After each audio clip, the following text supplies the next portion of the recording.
So the same thing is true with a wedding planning journey that wedding professionals take their clients on from the point of booking, they've hired you, to their wedding day, right? And it's all about you giving them the information that they need to have that journey be successful, enjoyable for both them and you. And there are some things that they need to know at the beginning of the journey to do that. And that's what onboarding really is.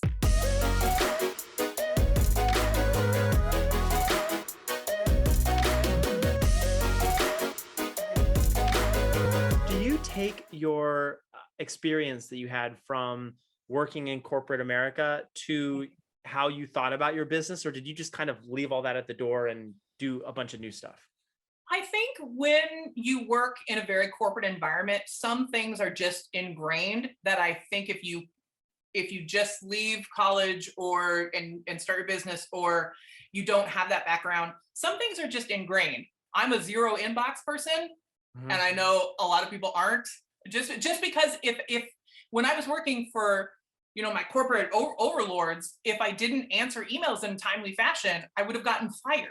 So I kind of keep that same mentality going for my own company and think about the things that I saw in a corporate environment that were working, and the things that I felt like were BS, and I dropped those, But yeah, I think that having a corporate background has helped me with structure wise. It's definitely helped me with what we're going to talk about here, because I've been through like a corporate HR onboarding process as an employee and stuff like that. And having structure from a corporate level is not bad, but I do like that I'm the person that's in charge of that structure now. That's the part that I like. Totally. So let's talk about onboarding. When you talk to wedding professionals, and you're counseling them on their businesses, what are maybe some common misconceptions or maybe first take mistakes that you see that those are some hot button issues that you immediately jump on to handle?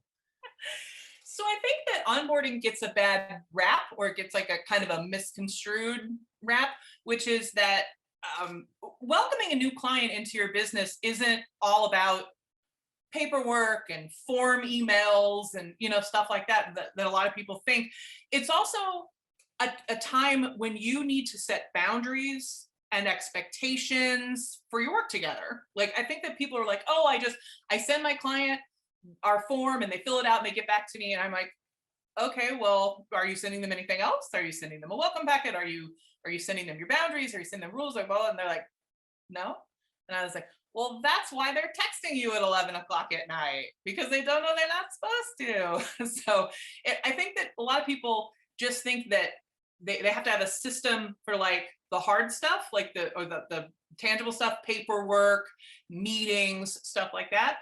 But onboarding can be most effective where you actually kind of get into the boundaries and more importantly, the expectations of your working relationship.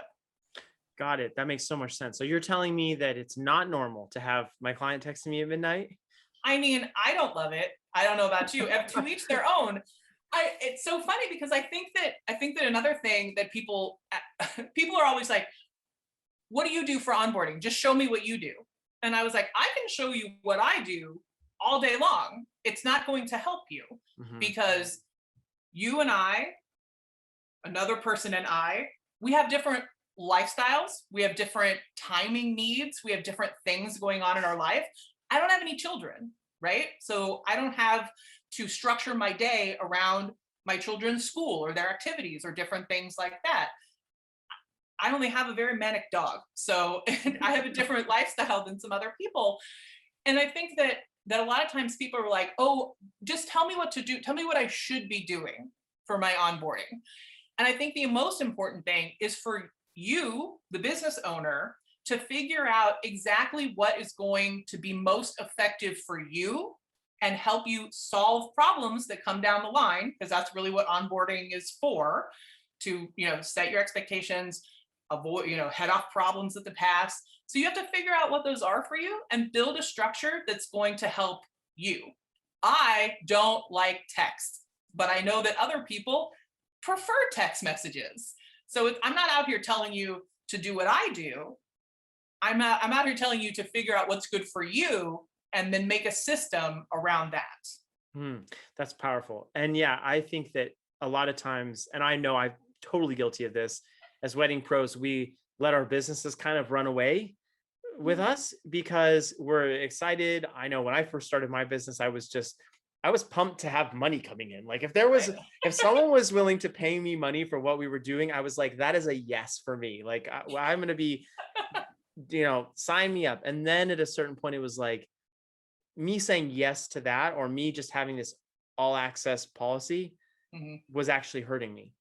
So is there a certain point you feel like in people's businesses that they get to that's the case, that it actually becomes a problem?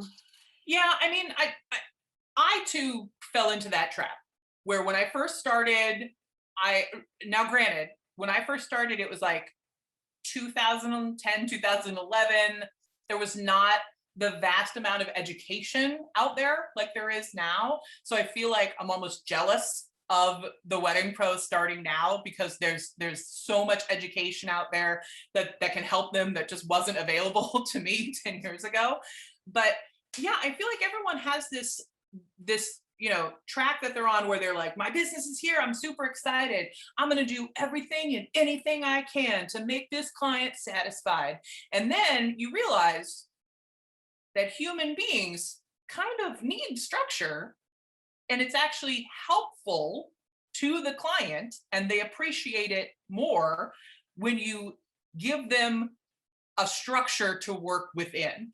Because sometimes when people are free range, they get a little, they start floating out to space, because Yep. they don't know what's, I mean, so this is the way that I put it.